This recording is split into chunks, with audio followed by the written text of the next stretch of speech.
We all know about countries going to war with each other, such as World War I and II, but most people probably haven't heard about the time Australia actually started a war against emus, a flightless bird native to Australia.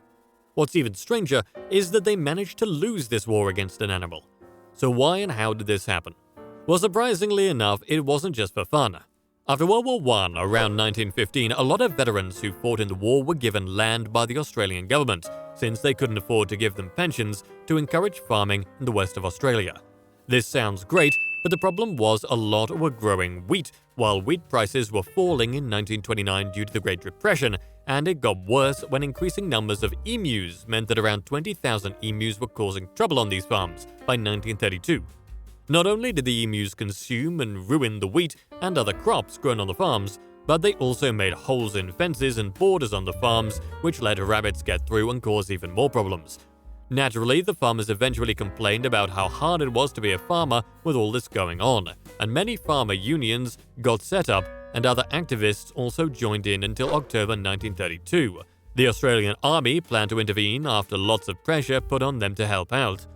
Not only did they lose a war against emus, but they seem to have been defeated by rain when prolonged rainfall in October caused the emus to spread out over a wider region, forcing them to delay the operation.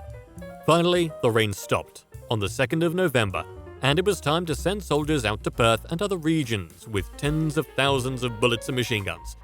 Nice. First, soldiers were specifically sent to Campion, where there were a reported 50 emus.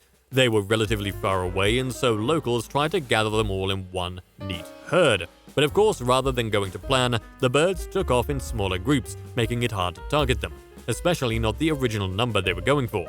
One round of gunfire managed to kill a number of birds, whatever that means, and the same number later that day, but no significant dent was made in the number of emus.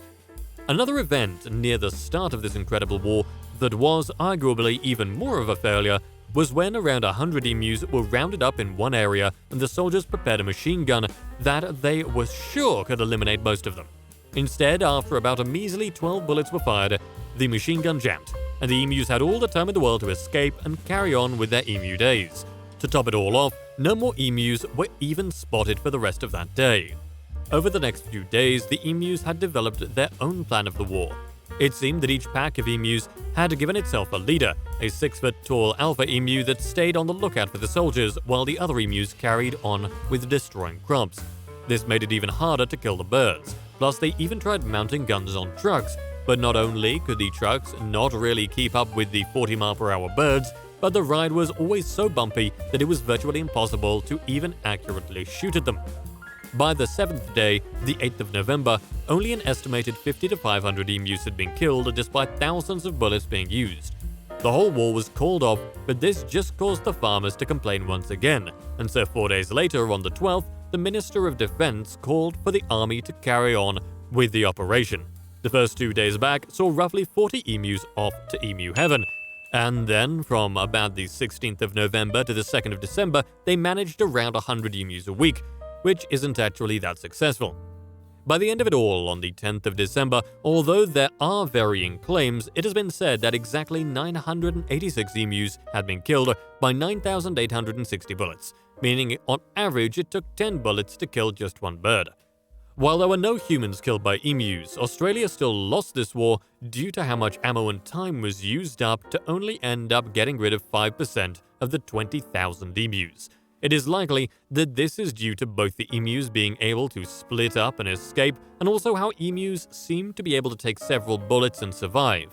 One example of this is when a truck ran over and killed one of the emus, but it was found with 5 bullets inside it, meaning it was happily carrying on after being shot 5 times. After this, the Australian government tried other ways of keeping emus away from farms. One way was by encouraging farmers to shoot the emus themselves. Not only did they give the farmers ammo for free, but they even put bounties on the emus, and in fact, over 57,000 bounties were claimed over 6 months during 1934. They also promised to build a 200-kilometer wall to keep emus out, although this never got finished.